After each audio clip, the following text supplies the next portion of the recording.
ना इधर ना उधर, सीधे मुद्दे पर नजर। और क्या है आज की खबर, आप देखना शुरू कर चुके हैं न्यूज़ 18 पुनीत के साथ। तो खबर ये आई है कि हमारे पड़ोसी मुल्क पाकिस्तान के प्रधानमंत्री जो हैं वो हैं विदेश दौरे पर, और 4 अलग अलग कंट्रीज़ का वो दौरा कर रहे हैं, जिसमें तुर्की भी शामिल है, इसमें अज़रबैजान भी शामिल है, इसमें ईरान भी उन्होंने यात्रा की है। और दिलचस्प ये है कि मुनीर साहब जो हैं वो उनके साथ दौरा करने गए हुए हैं, फील्ड मार्शल, नए नए फील्ड मार्शल। दूसरी तरफ भारत के पड़ोस में दूसरा तरफ अगर देखा जाए बांग्लादेश में, तो वहाँ पर भी बड़ी उथल पुथल हो रही है। तो इन्हीं सब मसलों पर बात करने वाले हैं कि ये विदेश दौरा जो होने वाला है भारत और पाकिस्तान के बीच में, जो हालात थे बीते दिनों तनातनी और ये सब चीज़ें, ऑपरेशन सिंदूर भी चला, ये सब चीज़ें हुई, और उसके बाद उनका ये दौरा शहबाज शरीफ साहब का, ये क्या रंग लेकर आने वाला है। मेरे साथ मेरे वरिष्ठ सहयोगी अंकुर त्यागी जी मौजूद हैं। सर, ये दौरा जो कर रहे हैं 4 मुल्कों का, इनका ये दौरा है शरीफ साहब का, क्या हथियार कुछ और दे दो या पैसा दे दो या मदद दे दो, ये किस लिहाज से है? ईरान का दौरा कर रहे हैं, ईरान का दौरा किया, उसके बाद तुर्की भी गए, अज़रबैजान का भी दौरा है। देखिए, आसिम मुनीर को फील्ड मार्शल बनाया पहले, पूरे मुल्क में जश्न मनाया गया कि 1971 का बदला ले लिया। अब कोई इनसे पूछे कि 1971 का बदला क्या ऐसे लिया जाता है? 71 की जो जंग हुई थी उसमें बांग्लादेश के 2 टुकड़े हुए थे, तो ऑपरेशन सिंदूर जो इंडिया की तरफ से किया गया, तो इसको इन्होंने ऐसे रिप्रेजेंट किया पाकिस्तान की सरकार ने अपनी जनता के बीच में कि ये हमने 1971 का बदला लिया।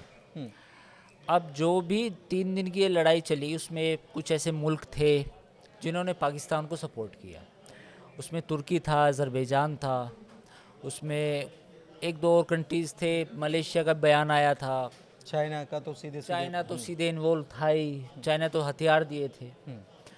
तो अब शहबाज शरीफ को एक लाइफलाइन मिली है कि भाई इन मुल्कों ने हमारा साथ दिया, तो क्यों ना हम अपनी प्रेजेंस ग्लोबल लेवल पे बढ़ाएं। क्योंकि इस लड़ाई से पहले पाकिस्तान बिल्कुल अलग थलग पड़ा था, कोई कंट्री उनको पूछता नहीं था, क्योंकि इनके पास उस तरह का एक्सपोर्ट भी नहीं है, इंपोर्ट ज़्यादा हैं। दूसरा ये है कि IMF से ज़्यादा बातचीत करते थे। तो शरीफ फैमिली की जब ये सरकार आई तो इन्होंने अज़रबैजान के साथ रिश्ते अपने ठीक किए, तुर्की के साथ रिश्ते और आगे बढ़ाए।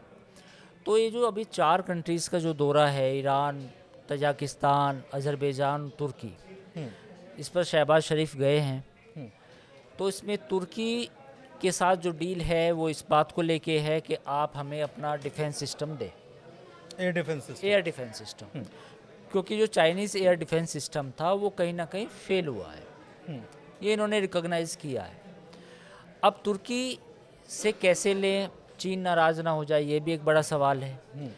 चीन से J-35 की बात हो रही है, 5th जनरेशन एयरक्राफ्ट की, 50%। वो भी डिस्काउंट पे। लेकिन अब ड्रोन तो इनसे लिए ही थे, UAV लिए थे तुर्की से, और तुर्की कहीं फ्रिगेट भी दे रहा है इनको। तो अब इन्होंने कहा है कि भाई अब हम आपसे एयर डिफेंस सिस्टम भी लेना चाहते हैं। तो एक तो तुर्की के साथ ये है। दूसरा, अज़रबैजान चूँकि एक तेल का बड़ा प्रोड्यूसिंग कंट्री है, इंडिया भी उससे काफ़ी तेल मंगाता है, जो अब हमने बंद करना शुरू किया है। तो तुर्की अज़रबैजान से इनको तेल चाहिए सस्ते रेट पे, उधार के तौर पर, जैसे सऊदी अरब से पहले लेते थे कि हम आपसे तेल ले लेंगे, पैसे आपको 1 साल में देंगे EMI के तौर पे। तो अज़रबैजान के साथ ऑयल की और गैस की ये सब डील की है इन्होंने। थर्ड कंट्री आता है ईरान। अब चूँकि ईरान का मसला अमेरिका से चल रहा है, तो इजराइल के साथ भी है, तो कहीं ना कहीं पाकिस्तान अपने आप को पोजीशन मौका देख रहा है कि हमारी जो जियो लोकेशन है, जो हमारी जो जगह है, ये किसी तरह अमेरिका की अगर किराए पे आ जाए तो उसमें फ़ायदा, और अगर हमें ईरान को कुछ सपोर्ट करना पड़े, बदले में तेल मिल जाए तो फ़ायदा। तो ईरान के साथ ये है। तजाकिस्तान का भी मामला ये है कि तजाकिस्तान के साथ भी ये संबंध बढ़ाना चाहते हैं, क्योंकि अफ़गानिस्तान में एक बड़ी पॉपुलेशन ताजिक लोगों की है, तो एक वो मसला है। तो ये 4 देशों का दौरा इन्होंने किया है, चारों के चारों मुस्लिम कंट्री हैं। तो पाकिस्तान अपने आप को इस जो लड़ाई के बाद जो खुद को इन्होंने विजेता घोषित किया है, उसके बाद पूरी दुनिया में जा के ढिंढोरा पीट रहे हैं। ढिंडोरा पीट रहे हैं। एक तरफ पाकिस्तान और दूसरी तरफ हमारे बांग्लादेश। बांग्लादेश में भी हालात तो ठीक नहीं चल रहे हैं, वहाँ पर भी इतनी उठापटक चल रही है। तो ये केवल पड़ोसी मुल्कों को अनस्टेबल नहीं करता, हिंदुस्तान को भी उसकी भी स्टेबिलिटी जो है उसको कहीं ना कहीं प्रभावित करता है। बांग्लादेश में क्या चल रहा है? यूनुस बने रहेंगे? सेना का क्या वहाँ पर खेल हो रहा है? मतलब आपको क्या लग रहा है कि क्या किस तरफ जाएगा ये? देखिए, बांग्लादेश में इस समय प्रोटेस्ट चल रहे हैं, प्रोटेस्ट हैं, सड़कों पे हैं लोग, टीचर्स, सरकारी नौकरी वाले वो प्रोटेस्ट में हैं। पॉलिटिकल पार्टी बीएनपी वो चाहती है इलेक्शन इसी साल दिसंबर में हो जाए 2025 में। और यूनिस को पहली बार एक हीट का सामना करना पड़ रहा है। हीट मेरा मतलब है आग सा तपने की तपिश महसूस हो रही है। वो तपिश कहाँ से आई है? वो तपिश थोड़ा फौज की तरफ से भी आई है, वो तपिश बीएनपी की तरफ से है, वो तपिश जो बाहर लोग हैं जिसमें कुछ अवामी लीग के सपोर्टर भी हो सकते हैं, वहाँ से आई है। यूनुस चाहते हैं कि वो अगले कम से कम 1 साल और एक साल और सलाहकार टाइप बने रहें। और अल्टीमेटली उनकी इच्छाएं भी अब जाग रही हैं कि वो प्राइम मिनिस्टर बने। अच्छा, तो ये जो पूरा गेम प्लान है अंदर का, इसमें अब कई स्टेक होल्डर्स हैं। बीएनपी सबसे बड़ी स्टेक होल्डर है, जो कह रही है कि भैया अवामी लीग का तो पत्ता साफ हो गया, उसको तो आपने बाहर ही कर दिया, बैन लगाने की तैयारी है। बैन लगाने की तैयारी। अब जो जगह है वो मैं बीएनपी लेगी। और साथ ही फौज भी कहीं ना कहीं अपना पोजीशन देख रही है कि चीन, चूँकि फौज तो चीन की तरफ झुकी हुई है, चीन से वहाँ से उन्हें सपोर्ट हासिल है।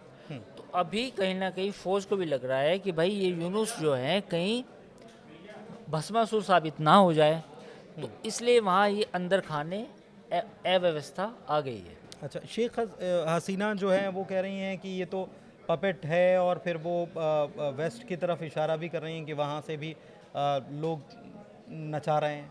नहीं, वहाँ से तो बिल्कुल मोहम्मद यूनुस का आना अपने आप में वो खुद से तो नहीं आए, लेकिन फिर खुद से मतलब इसमें अमेरिका, पाकिस्तान, चाइना, ये कौन कौन है इसमें? या मतलब अभी जो मौजूदा हालात है उसमें तो चाइना, तो आपने बताया कि चाइना क्या चाह रहा है।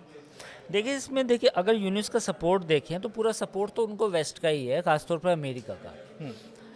दूसरा, जो फौज है पाकिस्तान की, उसमें भी कुछ एलिमेंट्स हैं जो कट्टरपंथी हैं, जो जिनको जमायत इस्लामी का सपोर्ट है।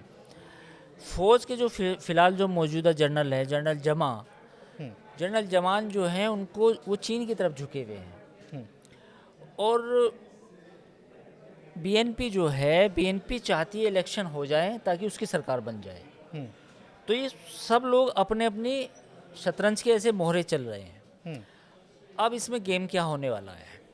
इसमें गेम ये होने वाला है कि जो प्रोटेस्ट हैं वो बढ़ेंगे, यूनुस पे दबाव आएगा, यूनुस को इस्तीफा देना पड़ेगा, और फिर इलेक्शन का ऐलान होगा।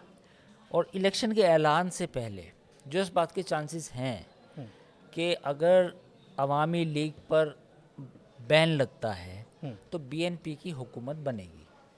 हाँ बिल्कुल, ये साफ नजर ये साफ है। तो फिलहाल ये चीज़ें होती हुई नज़र आ रही हैं। और बीएनपी जमायत इस्लामी को भी साधेगी, चीन को भी सपोर्ट करेगी कहीं ना कहीं, और इंडिया के साथ वो बैलेंस करने की कोशिश करेगी, क्योंकि इंडिया के साथ रिश्ते उतने अच्छे नहीं रहे हैं। मतलब बीएनपी जब हुकूमत रही है तब तक उन कुछ शिकायत रही हैं, जो वहाँ पे बांग्लादेशी हिंदू हैं उन पर टैक्स बढ़े हैं। क्योंकि अगर बांग्लादेशी हिंदुओं की बात की जाए तो सबसे ज़्यादा सुरक्षित अवामी लीग की सरकार में थे। तो अगर बीएनपी की सरकार आती है तो जो हिंदू हैं वहाँ पे, बांग्लादेशी, बांग्ला हिंदू, उनको कहीं ना कहीं फिर थोड़ी सी मुश्किलें होंगी, लेकिन उनका अत्याचार बढ़ेंगे। बांग्लादेश फिर क्या मुस्लिम स्टेट की तरफ बढ़ रहा है? तहरीक तालिबान जो पाकिस्तान के क्षेत्र में था, उसकी मौजूदगी वहाँ पर भी दर्ज की गई है, और वो भी उनकी भी वहाँ की डॉक्ट्रिन या वो चलाने का तरीका जो है वो चाह वैसे ही रहे। देखिए, जमात इस्लामी ऑलरेडी एक वहाँ कट्टरपंथी संगठन है। उसके जो लोग हैं कहीं ना कहीं वो पाकिस्तान से झुके हुए हैं। आईएसआई का काम क्या है? आईएसआई का काम ये है कि बांग्लादेश में जो जमात इस्लामी है वहाँ घुसपैठ करके और बीएनपी के कुछ नेताओं के साथ घुसपैठ करके फिर से वो एक कॉम्बिनेशन बनाया जाए वहाँ पे। आईएसआई का काम क्या है कि नेपाल का जो तराई का इलाके हैं, जो कुछ मुस्लिम पॉकेट्स है, वहाँ पे अपनी प्रेजेंस बढ़ाई जाए। जमात आईएसआई का काम क्या है? कश्मीर में जो वहाँ के कुछ कट्टरपंथी संगठन है उनके साथ इन्फिल्ट्रेट किया जाए। तो आईएसआई के लिए तो आईएसआई तो हर जहाँ उसको लगता है कि अपॉर्चुनिटी है वहाँ गड़बड़ करने की कोशिश करती है। ऐसे हालात में पाकिस्तान और बांग्लादेश के संबंध मजबूत हो रहे हैं क्या? नहीं, मुश्किल है, अभी उस तरह से नहीं हो सकता। रीज़न क्या है कि बांग्लादेश में कोई जो एक फ्रैक्शन है जो कट्टरपंथी है वहाँ तो सब वो चाहे वो पाकिस्तान का हिमायती है, लेकिन एक फ्रैक्शन ऐसा भी है जिसको लगता है कि पाकिस्तान के साथ जाके नुकसान ज़्यादा है बजाय फ़ायदा होने के। अगर बांग्लादेश के ये डिसाइड करता है कि मुझे पाकिस्तान के साथ पूरी तरह से जाना है तो उसमें बहुत सारी दिक्कतें भी हैं। देखिए, उनका इकोनॉमी बिल्कुल अब डाउन ट्रेंड पे चला गया है।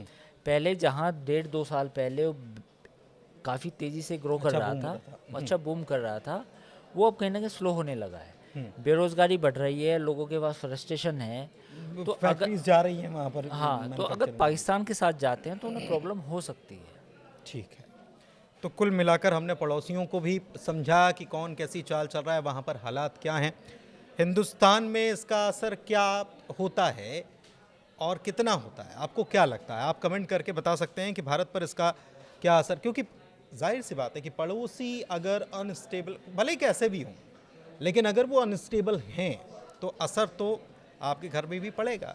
तो कैसा पड़ेगा और क्या हम इसको मैनेज कर सकते हैं? आपको क्या लगता है? कमेंट के ज़रिए ज़रूर बताइएगा। फिलहाल इस चर्चा को यहीं पर विराम देते हैं। हमारे चैनल को लाइक कीजिए, सब्सक्राइब कीजिए। बहुत धन्यवाद।